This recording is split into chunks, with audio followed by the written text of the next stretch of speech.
அன்பான வணக்கம் அனைவருக்கும். சங்கடகர சதுர்த்தியில் நம் சங்கடங்கள் நீங்க விநாயகப் பெருமானுக்கு செய்ய வேண்டிய பரிகாரங்கள். 2 அகல்விளக்கு ஏற்றி கிழக்கு மேற்காக வைப்பதால் தடைகள் விலகும்.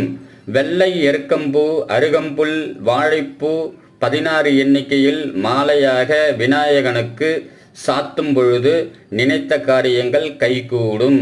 அவ்வல், பொட்டுக்கடலை, நாட்டுச் சர்க்கரை, தேன், நெய் இவை அனைத்தையும் ஒன்றாக கலந்து நெய்வேத்தியம் செய்வதால் வேண்டுதல் அனைத்தும் நிறைவேறும். விநாயகனை பாமாலை கொண்டும் பூமாலை கொண்டும் பக்தியுடன் வழிபட்டால் நல்லதே நடக்கும். நல்லதே நினைப்போம், நல்லதே நடக்கும். வாழ்க வளமுடன்.